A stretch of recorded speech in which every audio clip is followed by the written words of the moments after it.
Vaya, vaya, con el coronavirus.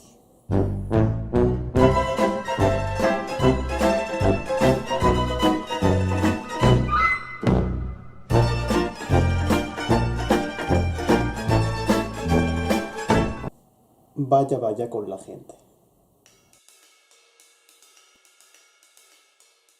¿Por qué creéis que se dan estas conductas? ¿Por qué las personas no cesan de saltarse estas recomendaciones e incluso prohibiciones? Llevo un tiempo queriendo tratar este tema, desde que leí We Are Cyborgs, donde se trata este tema desde el punto de vista de la ciberdelincuencia. Y este virus y el estado de alarma, aparte de darme tiempo para hacer un vídeo, me han venido que ni pintado. El tema en cuestión son las técnicas de neutralización.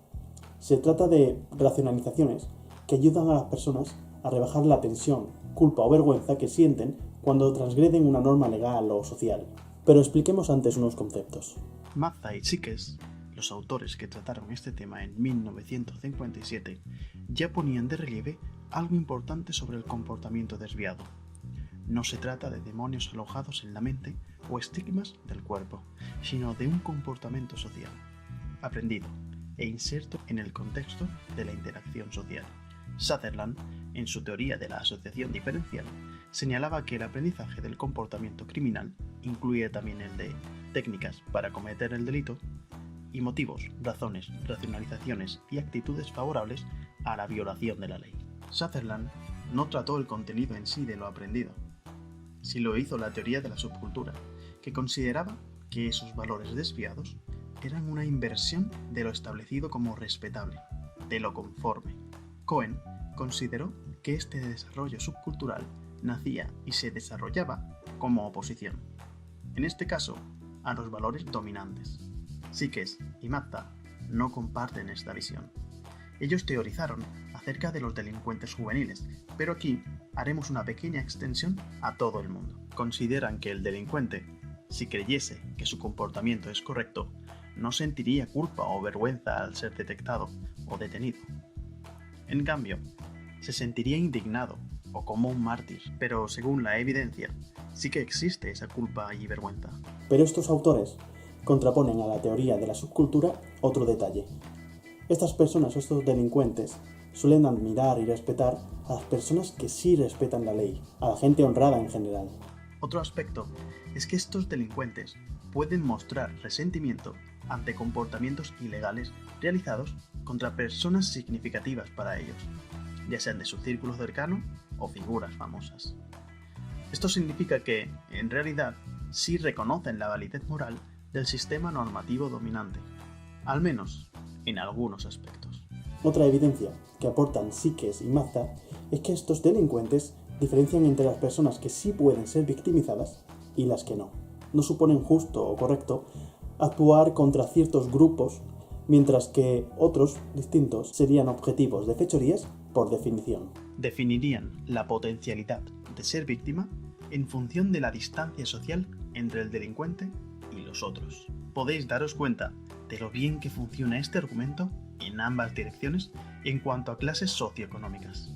En definitiva, el rango de víctimas estaría limitado por consideraciones de simpatía, de amistad o pertenencia a diversos grupos, ya sea étnicos, clases sociales, de edad, sexo, etc. Un nuevo argumento radicaría en que estar rodeado de un ambiente desviado no siempre convierte a una persona en desviada, o no provoca que la persona asuma esos valores desviados como propios. Mazza y Sykes no dan crédito a la creencia de que lo que aprende el niño es a ser más cuidadoso la próxima vez para no ser capturado, sino que creen que es igual de probable que el niño haya asumido las demandas de conformidad del sistema. Todos estos argumentos sirven para mostrar que la sustitución de un sistema de valores por otros, inverso, contrario, parece poco probable, sobre todo porque los niños están bajo la constante dependencia de los adultos y del cerco que estos ponen a su estatus en la estructura social. Por mucho que uno se esconda, es difícil no conocer las demandas de conformidad del sistema normativo hegemónico. Es complejo ignorar su existencia. Uno de los problemas más fascinantes del comportamiento humano es saber por qué las personas violan las leyes en las que creen. Quizás suceda Porque la mayoría de estas normas no son imperativas, sino meras guías de acción con límites espaciales, temporales y circunstanciales a la hora de ser aplicadas. Por ejemplo, matar no aplica en tiempos de guerra. Esto también se ve claro en el mismo Código Penal, dado que propone situaciones de excepcionalidad, donde se puede evitar la culpabilidad o la sanción si se prueba que no había intención criminal. Por ejemplo, actuar en defensa propia, con estados alterados de conciencia, etc. Mazza y Sikes creen que la delincuencia se basaría en una extensión de estas defensas. Serían meras justificaciones, racionalizaciones, válidas para el delincuente, aunque no para el sistema y los demás. A veces, preceden al comportamiento desviado para justificar su realización. Otras veces, surgen después para protegernos de la culpa y el rechazo de los demás. Su función es la de neutralizar la desaprobación, desactivando los mecanismos de control o desviando la atención o el tema. Para ellos, existirían 5 tipos. En primer lugar, la negación de la responsabilidad. Para resumir, la persona se diría a sí misma que no tiene ningún poder y responsabilidad sobre lo que hace. Por ejemplo, que actúa impelido por fuerzas fuera de su control, o por razones históricas que le han empujado a ello. Malos padres, compañías indeseables, el barrio en el que vive, etc. La persona se ve a sí misma como una bola de billar, en palabras de los autores, que se ve propulsada hacia nuevas situaciones sin posibilidad de elegir. Supone una profunda alienación de uno mismo, pero estas interpretaciones no son tanto creencias idiosincrásicas, sino constructos culturales. La importancia de esta justificación radicaría en que desvía la culpa de manera efectiva y es relativamente independiente de cualquier estructura de personalidad. En segundo lugar, la negación del daño.